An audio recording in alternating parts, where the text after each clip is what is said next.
Can anyone hear me now by any chance?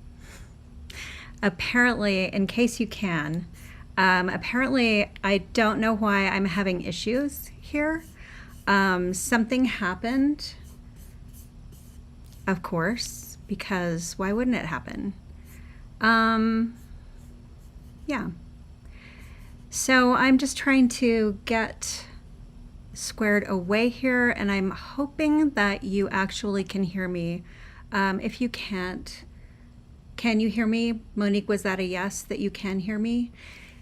Yay. Okay, I had to go to my auxiliary microphone because for some weird reason, when I reconnected, it decided just not to work. So there we go. Sorry about that, everybody. So let's start again. Hi, it's so nice to see you.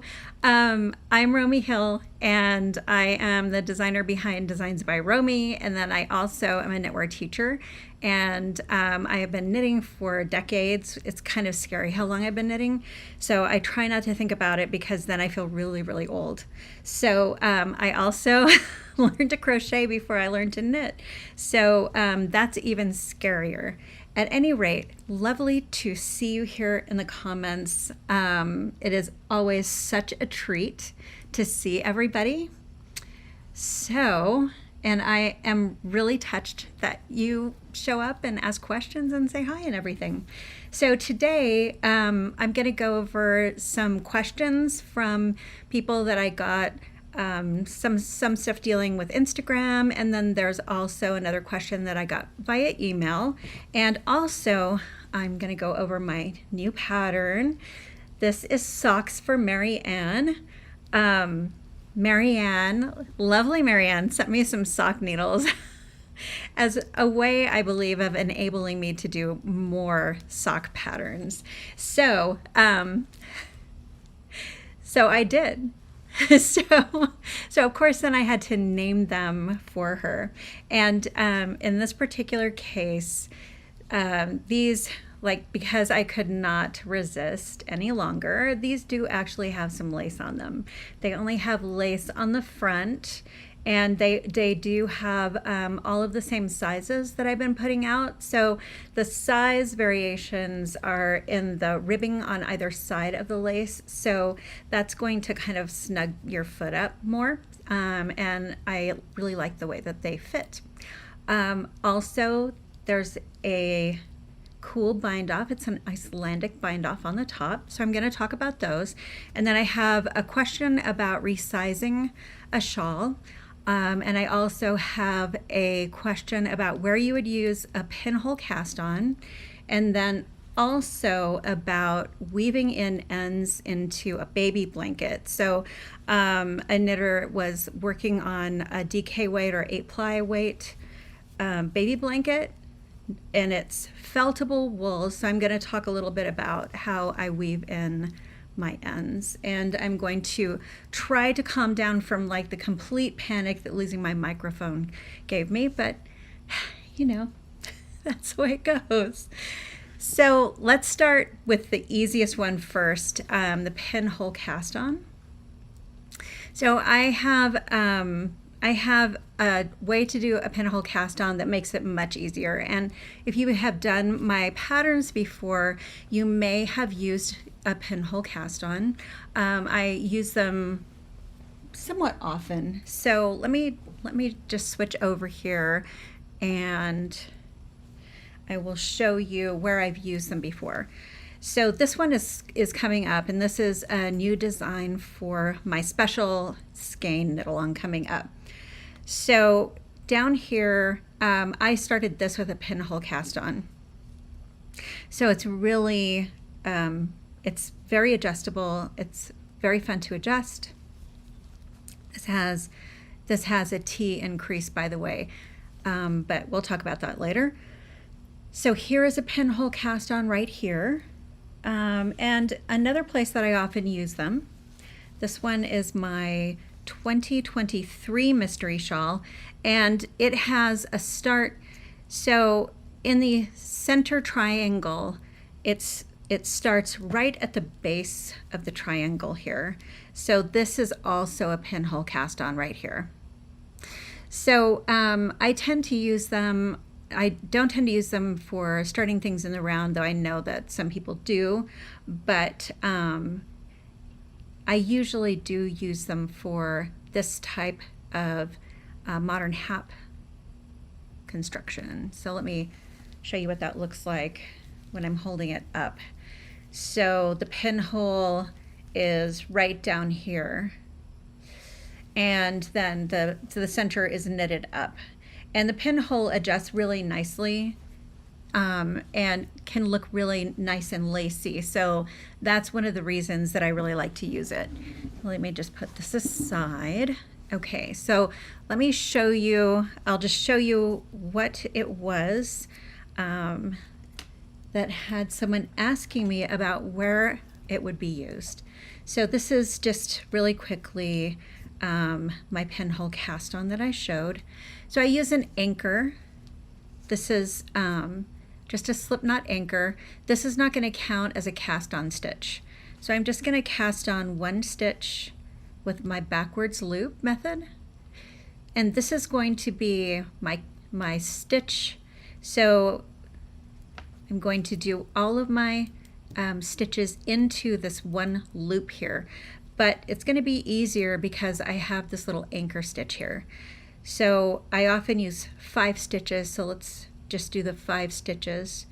So I'm going to knit one into that loop and then yarn over, knit one into the loop, yarn over, and knit one into the loop. So I have cast on my 5 stitches, and now I'm just going to take the slip knot out. And then this is just every bit as adjustable as the other method, but it's just easier for people to hold on to.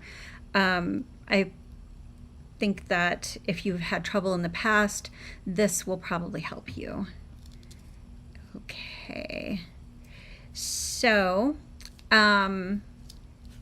I'll show you what the usual pinhole cast on looks like.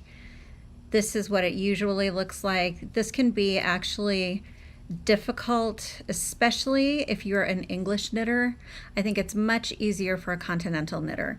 But if you're an English knitter, I think it can be really, really hard to tension the yarn. So I suggest giving that other one a go. I think that you'll like it. It will make things easier for you. So Sue was saying, I love that you hide the cast on within the piece, especially not a fan of garter tab. I love a good garter tab if it's warranted. So if it's not warranted, then yeah, there are easier ways to do it. So, okay. So now I'm going to tell you my my deep secret here. These are it's a slippery slope mitts, and here's my deep dark secret. I did not weave in any of my ends.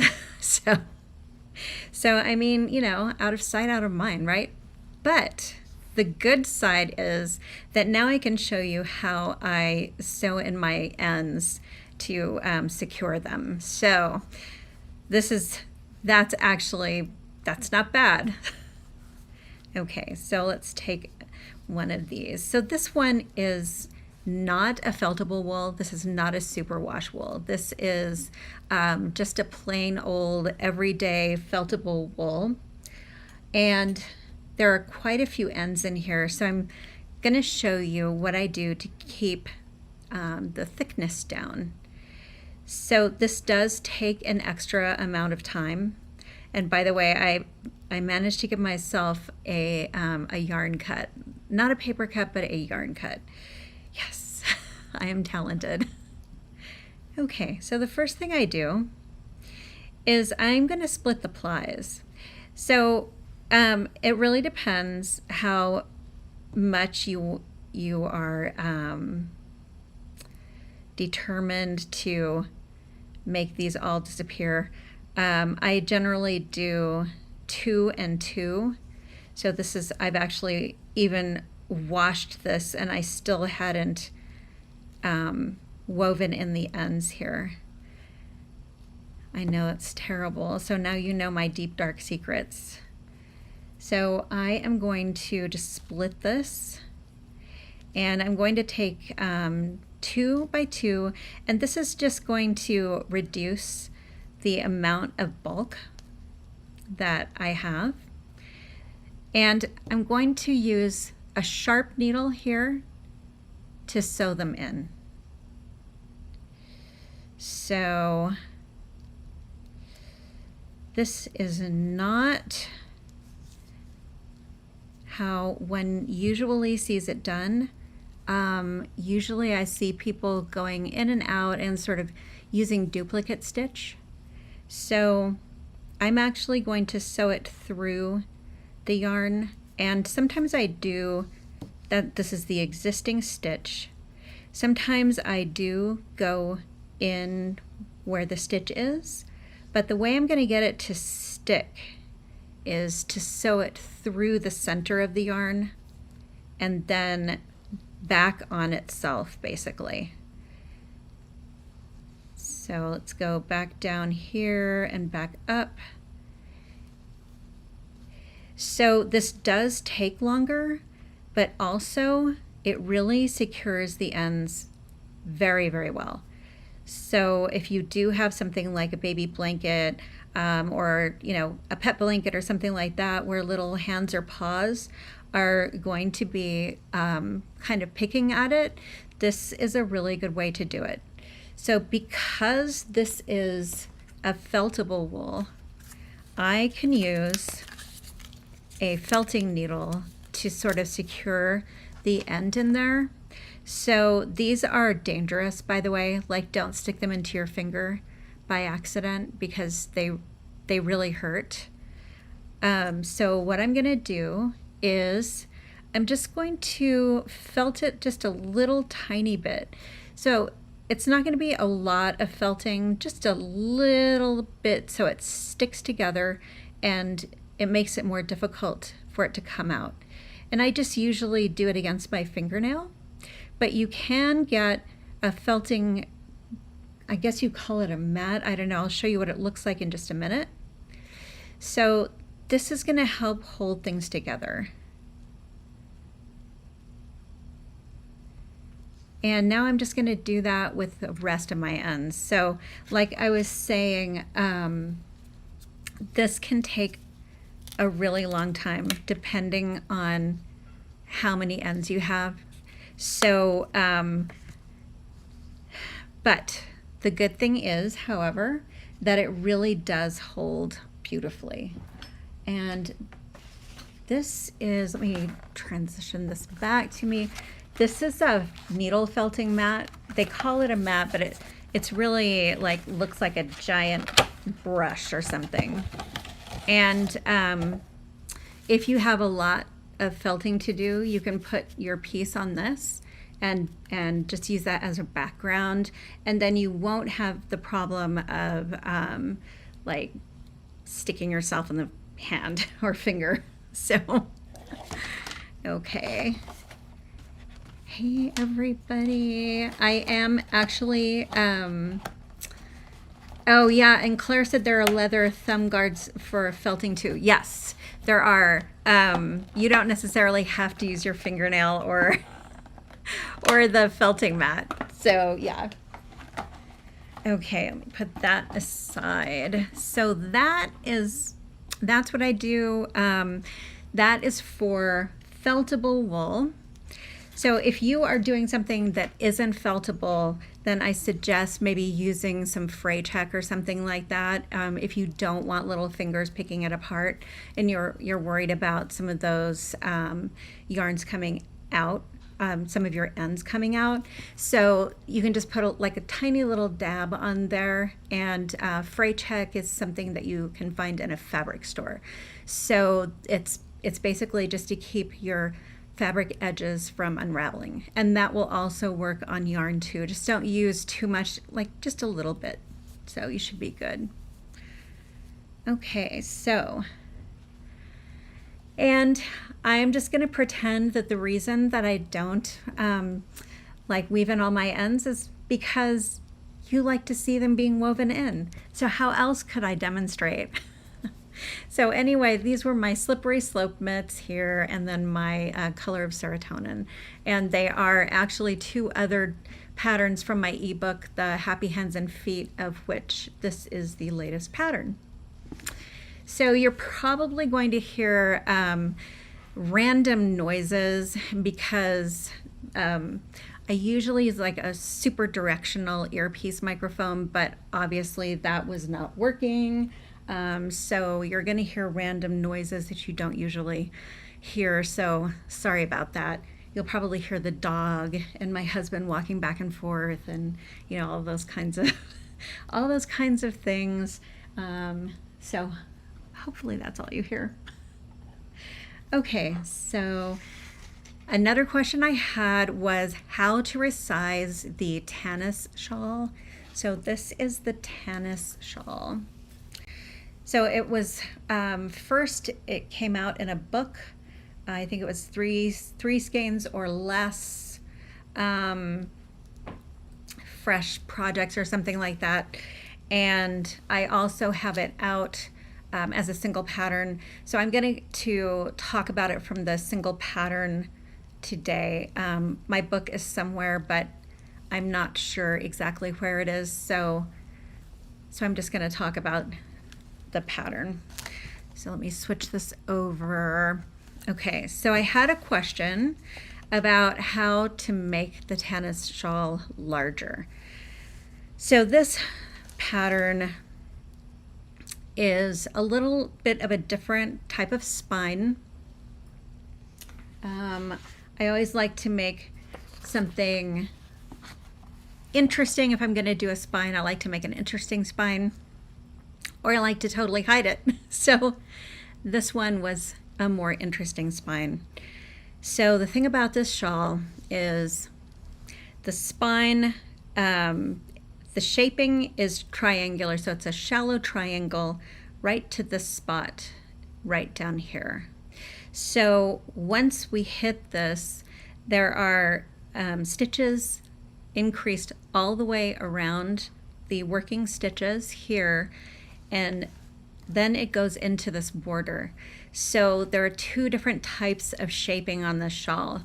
So the top part up here is a shallow triangle shape where you're adding 6 stitches per each right side row, 2 stitches in the middle and 2 stitches on either side. Down, once it hits this area here, it's a circular shape. So the shaping is, there are 2 stitches increased for each one of these repeats across here. So that gives us enough stitches to go down all of this way without any more increases. So the increases are down here. Because it's lace, it stretches out beautifully. It will block out really nicely, but there are no increases in this whole lace border. So let's talk a little bit about how to resize this. So the question I had was from a newer knitter who asked how to make it bigger. Okay, so the first thing we want to do is take a look at the charts. So this one, you're not going to worry about that. That's the first chart. That is going to be the same regardless of anything.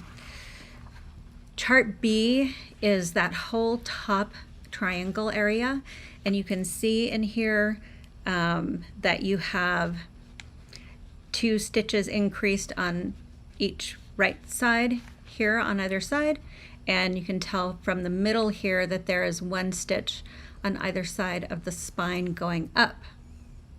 So this has 24 stitches overall. Each time you do this chart, you're going to be adding 24 stitches, 12 on either side. When you get to the next chart, let's take a look at this repeat.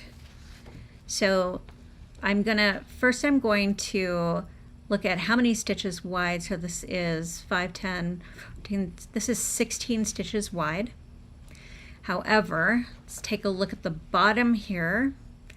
So to get your 16 stitches across, you're going to be using 14 stitches, which you can tell because there are 2 yarn overs here, but there are no corresponding decreases. So this is that first row of the sort of circular shaping where all of the increases are done to be able to work this last chart that gives you that lace border.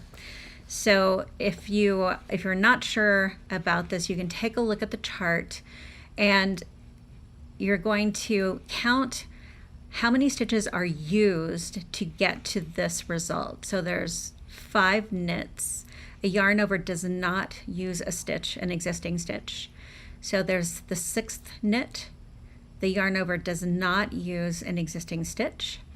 There's a 7th stitch, that's a knit through the back loop, 7, so 8, 9, 10, 11, 12, 13, 14.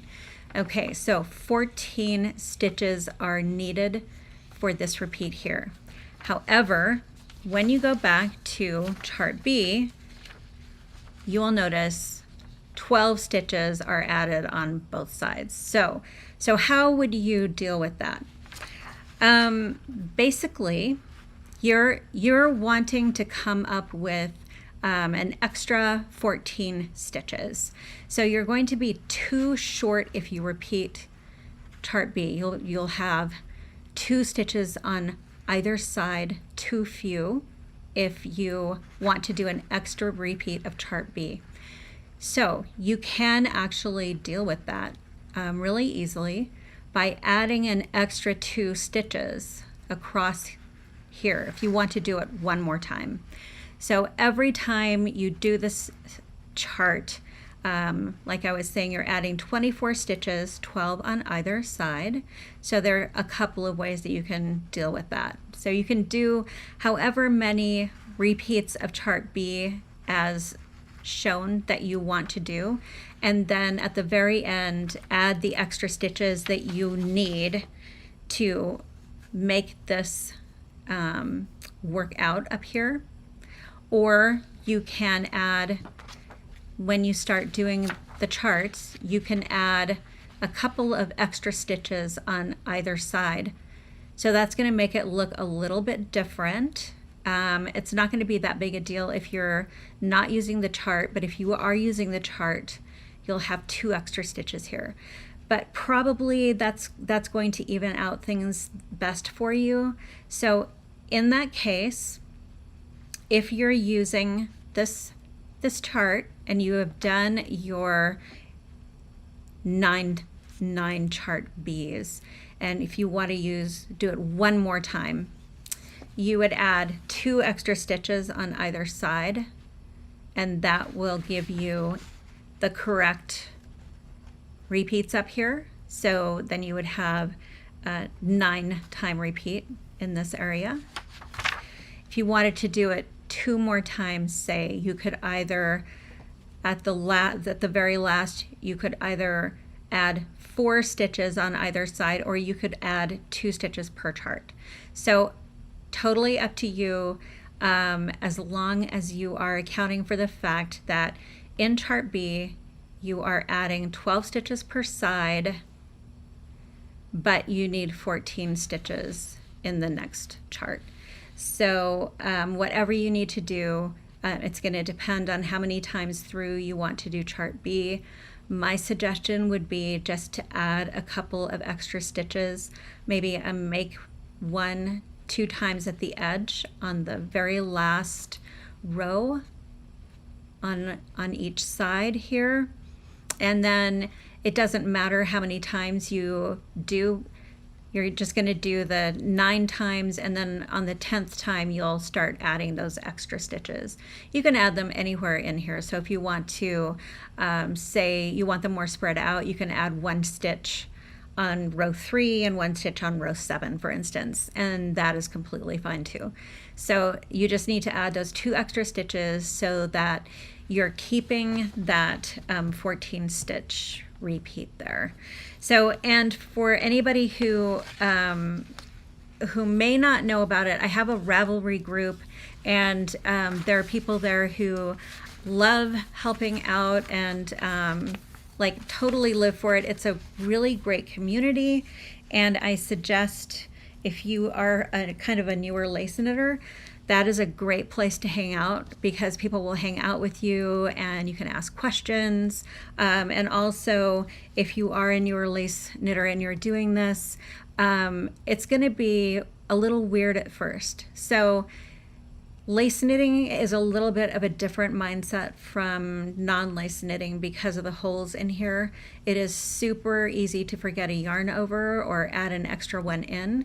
So I suggest I have a playlist that can help you. It's getting started with lace knitting, and they were a series of lives from last summer. So take a look at that, and it will give you a really good basic like tutorial on how to get started lace knitting. And enjoy. So the most important thing, enjoy it. Hope you have a great time with it. Okay, so let's move this over here. I am going to grab my sock pattern. So Maryanne asked, is this pattern on both sides? No. So for the Tannis shawl, it is not patterning on both sides. So the way that you can tell that is take a look here at the yarn overs. So whenever there's this little twist here, that's going to show you that there is patterning only on one side, because that yarn over has been knit into. So that's just a really quick way to tell.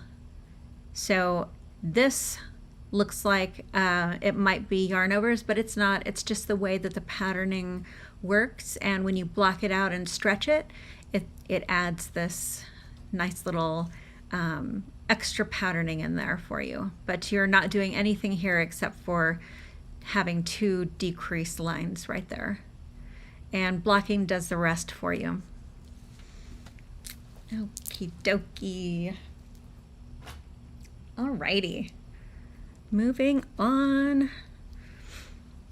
So these are lacy socks. Woo! On these I used, I know I've been using a 2.5. So on these I used actually a US 2, and that is mostly because the lace in here makes it a little bit looser. So it's just a little bit of a smaller needle.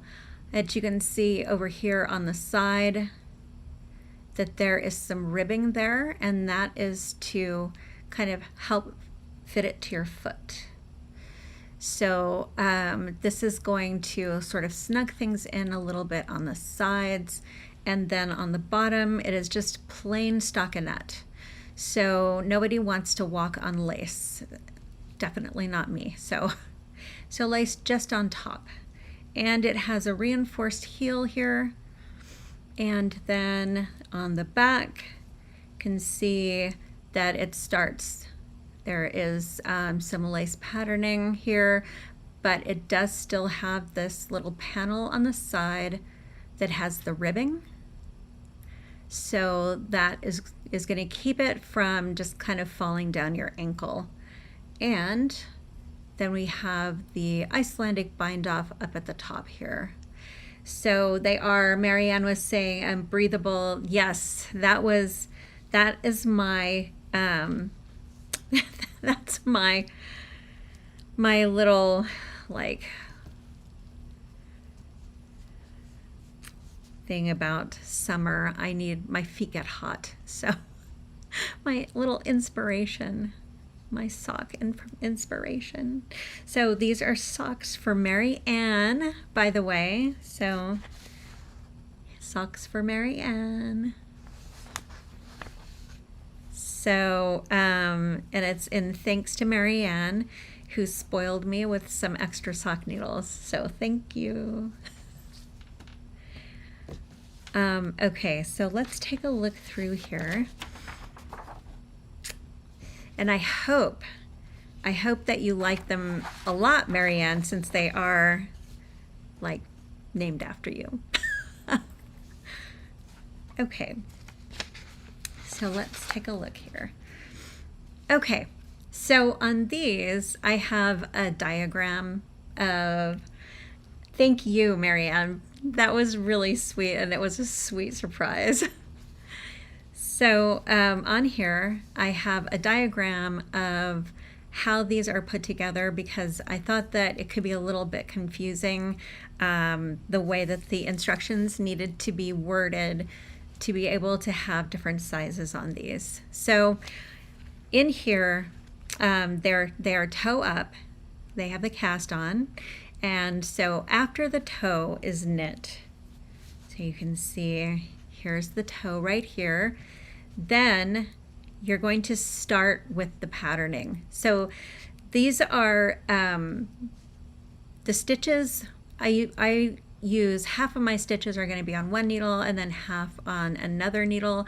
You can also do magic loop, or you can also do double pointed needles. So either way.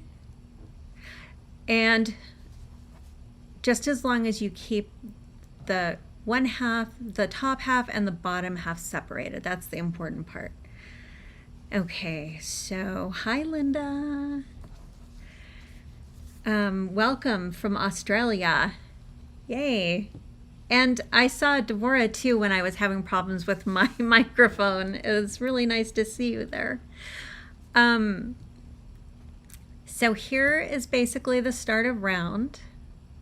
So you're going to be knitting, the first stitches you're knitting are the bottom of the sock. And then the second half of the stitches are the top. So plain is on the first half of the stitches, and then patterned is on the second half of the stitches. And this pattern is going to be worked all the way up. This is actually stripes, and I'll show you the chart just in a moment.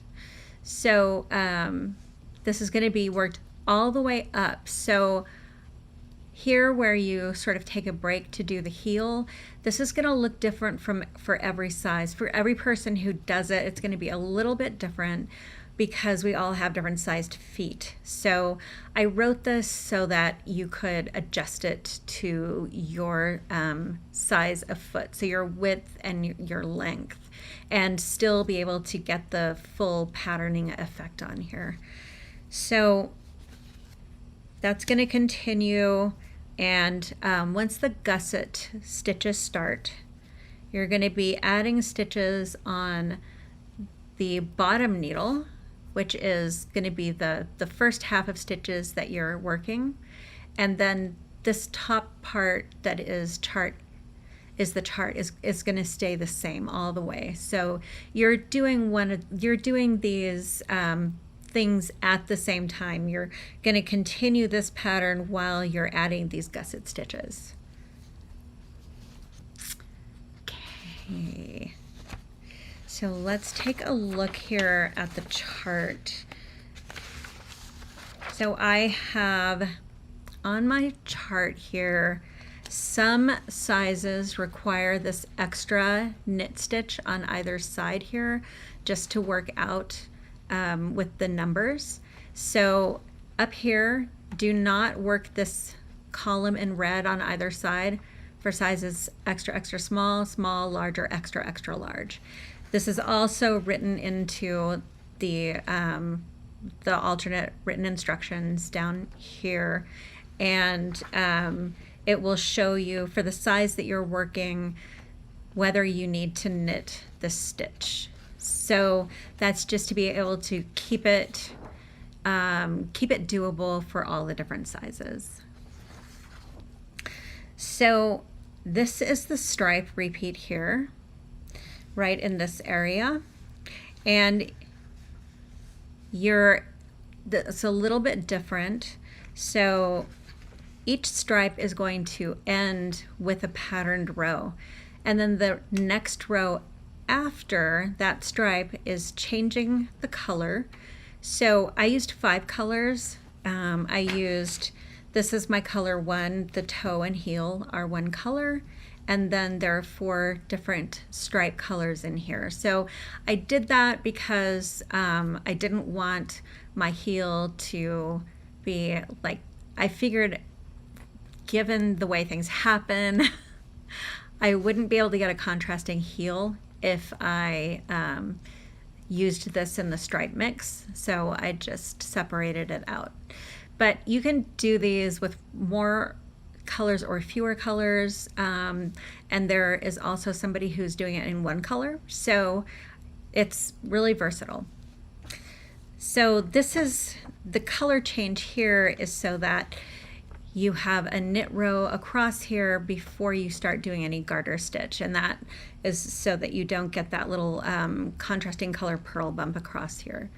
So then on the side here you will see on each of these sizes you're going to be doing this a different number of repeats. I did the medium, so I did 2 repeats on the side here, and then I also knit this red column on either side as well. If I had done large, then I would have done 3 repeats here, and then I wouldn't have needed to knit this red column on either side here.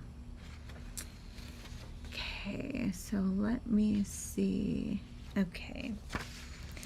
Alrighty, so trying to remember, this is just what I did. I took notes to figure out how many, like I didn't do these 2 at a time, so I took notes to figure out how many stripes I had and exactly where I ended when I started my heel. So when you start your heel, you're going to want to end after an odd numbered row, and then all of your shaping will be possible. Otherwise, you're going to have some problems when you switch colors. So don't forget on the chart when you're working this, end after after an odd numbered row to start the heel. And of course, I didn't weave these in either, so I should go back and kind of tidy up my gusset. But you know, okay, there, that's a little better. Okay, so I do want to show you, I had my my same little dogless join in here that I did on my Stop No Jogging socks, and I did it a little bit different because on these the stripes were wider, so I did not carry my yarn up through the stripes. Okay, so let me show you what I did on this little teeny tiny little piece here. This is how I changed my colors. So this is, please feel free to do it however you want to do it. This is just what I did. So okay, so I'm coming to the end of the round and I'm about to change to my next color. So I am going to lay my color between my needles here. So this is my next color. The end is going to be inside here, and the working part is going to be on the front side here. So here's my tail of my next yarn on the inside. Here is my working yarn on the right side, and I'm just going to knit that last stitch here. Okay, so here's what I did. This is just so I could actually have some type of tension in here. So each time I went across here, I just tied these together. So I just tied them in a little tiny bow, which I know seems very strange, but it worked. So I just wanted to share this with you. So I've just tied these here, and you can see here's my next yarn. It's still coming out here in the top. And now I'm going to turn and continue my row, and I'm just going to tuck in those ends on the inside here. Oops. They're just going to get tucked in. I didn't want to put a lot of stitches on because then it would take a long time for me to get all the way around. And now I'm going to start my next round, and you can see here's my new color. It's in between these two stitches here, and I'm going to start knitting with that. So if you take a look at it, it's going to come in. I have not started it from the back. It's coming over that needle here in the back there. So now I'm just going to start here, and I can give it a little tug because I tied that knot for tension. And just going to go around.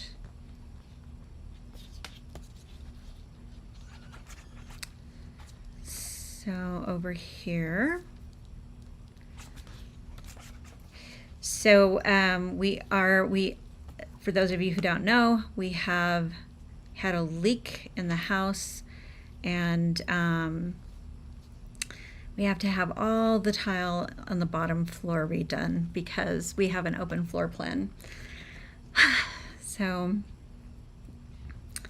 anyway, there we go. So once I get to the end here, I'm back to my last stitch of the previous color and then my yarn over from changing the colors, and I am going to knit those two together, and that is what is going to give me my jogless join across on the stripes. And you can see I actually have to find which side it was that I did my joins on because I can't tell. So here are all of my jogless joins along here, and you cannot at all see any type of jog where that stripe comes together.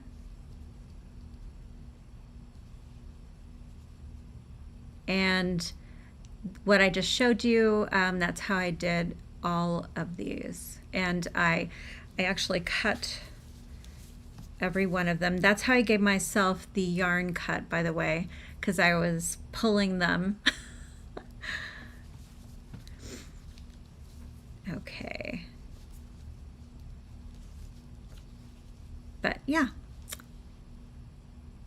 Nice, eh? I love that little jogless join. So, yay. Alrighty, so the rest of it is pretty much like the other socks. So I'm not going to show you the Turkish cast on again, but I will show you the Icelandic bind off. So I actually used a larger needle when I went back to the larger needles. So this top part up here is a smaller needle in the chart. And then I went back to the larger needle to bind off so that there would be more stretch. Okay, so one more thing. There's a part, once you finish this heel, you're going to continue chart A, and then you're all going to end up on different rows or rounds, sorry, of chart A in here. So in here, let me get this. Before you start chart A on the back, if you are not at the right place to start chart A on the back, you are going to do right here, So here's the top. This is continuing after the heel. So you are going to knit the first half of your stitches with the same color that you had left hanging for your heel. And then if your current chart rows 1 through 8 stripe is not yet complete, you're going to repeat this right here until, that's for the first half, until that chart is complete, that 1 through 8 is complete. So what you want to do is end up on the same round, like the same basically chart row on both sides of the round. So if you're not in the right place, like I happen to be in the right place by like accident, it just worked out that way. I only had to do that round 1. But if I had not finished rows 1 through 8 of the chart over here of my stripe, then I would have had like a few more just plain stockinette right in this area on the back of the heel. So once you have finished the complete chart stripe, then you're just going to move on to your next color, and both sides are going to be the chart. So then you are going to work the chart. This is going to be the same on both sides.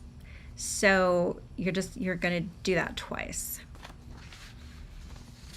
So, okay. So the Icelandic bind off isn't really stretchy unless you make it stretchy. So you can't just bind off tight and expect it to stretch, unlike that like super stretchy bind off that I often use for my shawls and stuff like that. You can bind off any way, and you can never bind off too tight. So Icelandic, you can actually bind off too tight. So I'm going to show you how loose it actually looked when I was binding off. So it was really loose, like sloppy loose, to make sure that my my top was loose enough. So if you can see here how that that looks really loose and sloppy, that's how loose it was. So I really did not at all tighten it up. So you can do this either by using the larger needles and binding off loosely like this, or you can even go up more needle sizes if you want to. But this, once it's bound off, it doesn't look that sloppy. It just, while you're binding off, you really want to feel like you really want to tighten it, but don't. So let me just put this back on here. So it's really just once you do that and stretch it out a little bit, you can see there's much more stretch to it, and it doesn't look sloppy anymore. So that's what you're going to get for the top part. Okay. Alrighty. So I think I have that. Again, here's the jogless stripe instructions there. And yeah, I hope you have fun with these. I had a lot of fun with them. I think they look great with Mary Jane's too. So, because of that fun lace on the top there. And Maryanne, I particularly hope you have fun with these. Thank you again for the lovely needles. That was a real day brightener, and I appreciate it a lot. Thank you. Okay, so last but not least, I showed a waste yarn cast on. This is my favorite tubular cast on that I use with waste yarn, and I wanted to show you how this looks when you do it in the round, because it's a little bit different. So when you're using this, you can use, oops, I dropped my crochet hook here. Okay, got the crochet hook again, yay. Okay, this is the one that starts with a waste yarn cast on. I love my crochet waste yarn cast on. And I crochet onto my needle. So however many stitches you want to end up with, you're going to cast on half of those stitches with your waste yarn. So if I want to end up with 20 stitches, I'm going to cast on 10 stitches. So here's 1, 2. So this is going to be pretty small. 4, 5. So by crocheting onto the needle, and I do actually have, I have a teeny tiny tutorial that shows this. So if I am going a little bit fast for you, don't worry, you can go and you can take a look at this and slow it down again. 2, 4, 6, 8, 9, 10. Okay, so I'm going to end up with 20 stitches. And I am going to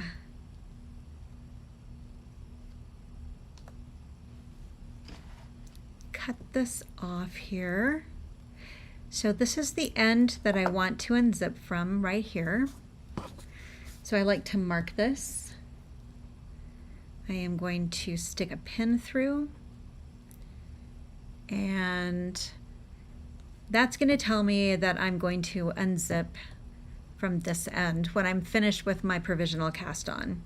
So I have 2, 4, 6, 8, 10. Okay, I always count it a gazillion times because sometimes I just have counting issues. I think we all do. Okay. So as I'm going here, I am going to be redistributing my stitches onto 2 needles.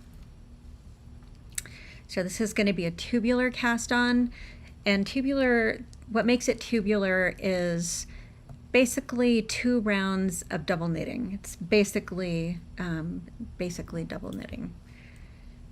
So I'm going to start that by knit 1, and then I'm going to yarn over. So this particular cast on is very loose. So keep that in mind, and you're probably going to want to start with a smaller needle than your working needle. Okay,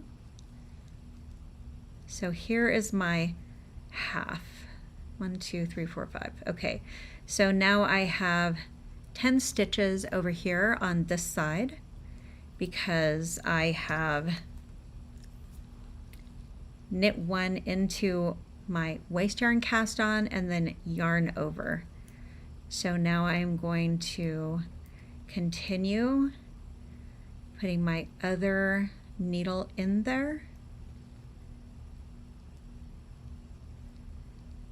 So sometimes it's really easy to forget to do the yarn over like I just did. Don't do that. It will mess things up for you.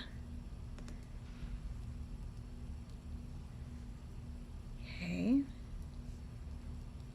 All right. Okay. So now I am at the end here. And I am going to pull this through. And I'm going to fold it. So here we are with the needles. I'm going to fold it around and join to knit in the round. So this is can be a little weird. You can see that it twists.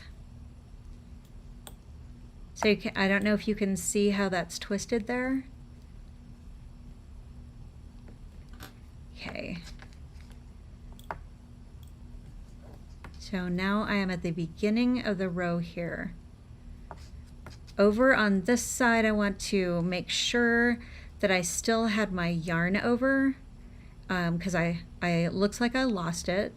So I want to make sure that that yarn over is still over there. So I'm going to bring my yarn over the top of my needle here.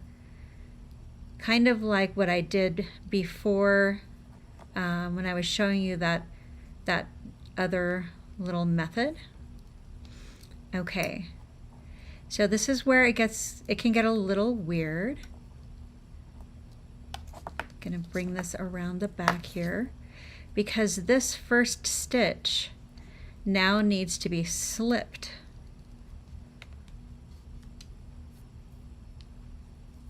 Okay.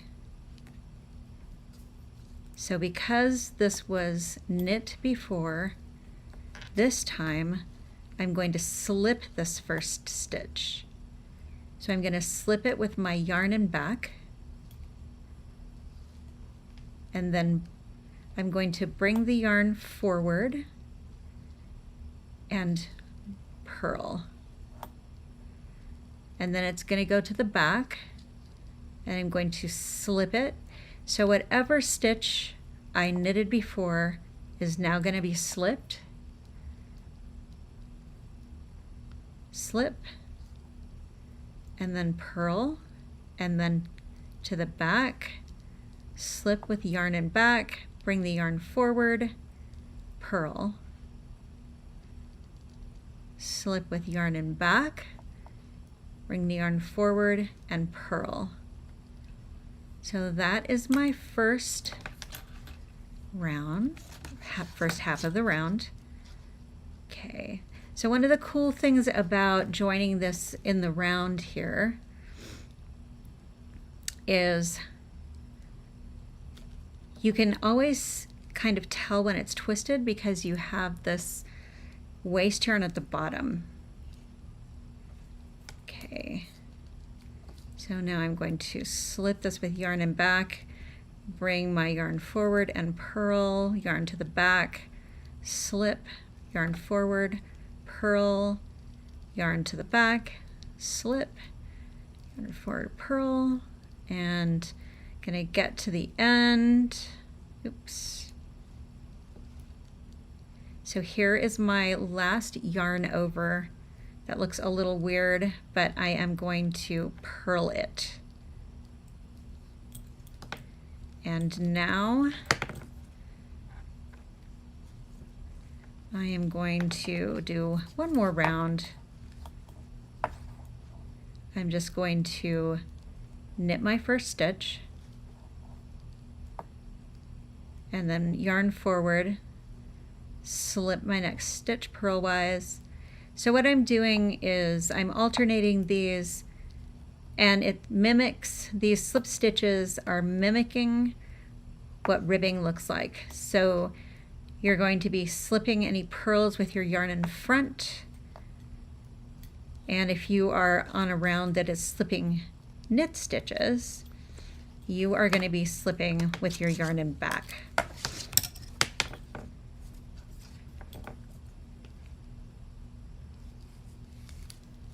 So it needs to look like ribbing.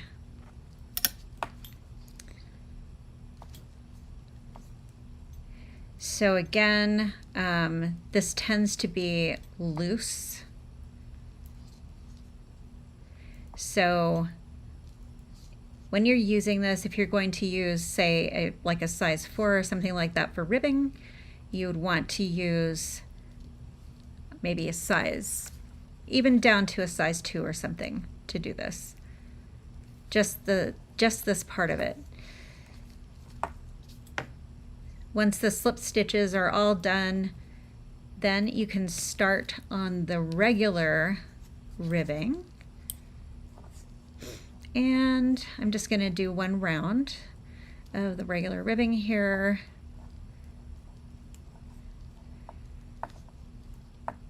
So It looks kind of weird so far, but it's kind of magic once you take it out. So on this round, I am working all of the stitches. I'm not slipping any stitches.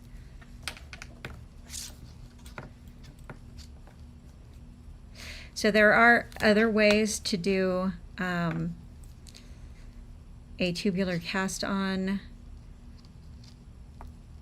I really like this method when you're casting on lots of stitches, because the waste yarn makes it a lot easier to keep it from twisting badly.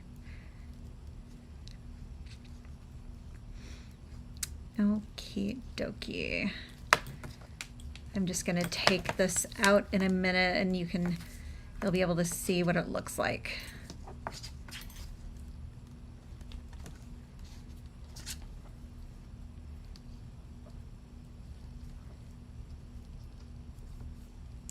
And I'm just doing a little bit, I'm getting into the middle of the round here. And then I'm gonna take out this waste yarn here. So here we have what it looks like on the bottom. So again, here is my little pin. I just put that there so I would remember where I was gonna pull it out, because I always second guess myself. And I wanna make sure that I am pulling it out from the right side, correct side. So I'm just gonna pull this. Sometimes it gets a little stuck, but it's gonna pull all the way out. And then you're gonna have that nice rounded edge from your tubular cast on. So like I was saying, there are other ways to do this. There's what is called the Italian cast on, although I think it was a non-Italian who called it the Italian cast on. That one does not use waste yarn, and then there's a folded version of this too. But again, this is my favorite for larger numbers of stitches, just because the waste yarn I think makes it much easier to tell if your cast on round is twisting. And then this is where it meets right here. So all you're going to do is just weave this end in here, and it's nice and continuous. So I also have this cast on method written into several of my patterns, but sometimes it's not really obvious what to do at the end of the round and the beginning of the other. So that is why I wanted to kind of show this one a little bit. So anyway, I am so glad that you guys have geeky sides. It makes me so happy. I feel like I found my people, my lovely geeky knitting squad here. I just love you guys. So thank you so much for joining me. I will keep you all up to date and everything, and then I'm going to put out a code, like an intro code for my new socks, and as part of my, they're part of my Happy Hands and Feet ebook. So that was because my larger sale ended yesterday, so I'm just going to send that out. And so that will be out pretty soon. And then hopefully I am planning on going live next week, though we have to pack up a bunch of the house, like on the ground floor. So I'm not exactly sure what kind of a timetable we have right now for the repairs. So I'll keep you guys updated, and if I can't go live, I'll figure something else out. So hopefully everything will go well, but you know, like, you always find something when you start ripping stuff apart. So I just assume that who knows what's going to happen? Who knows what the timeline is going to be like? But we have some tile chosen, and we're having more demolition done starting at the beginning of the week. So yeah, So I guess I'll have a better idea what's going on next week. Luckily, however, the tile guy said that they can make sure I can still get up here to my studio. So yay for that. That's a really good thing. They're really, really nice people. I have like zero complaints about anything. So it's just a matter of lots of building going on around, lots of rebuilding going on around because of property loss and damage and stuff like that. So keep your fingers crossed for me. And thank you all so much for your kind notes and everything. And don't forget, around the end of August, beginning of September, I am going to start this special skein knit along. So that is coming up. And if you all enjoyed, I would love it if you would like my little live video and tell a friend. So thank you all so much. I really appreciate it. I missed you guys, and it's really nice to see you in the comments. You all just make my job the best in the world. So thank you very much, and take good care. Have a lovely evening. Bye-bye, everybody.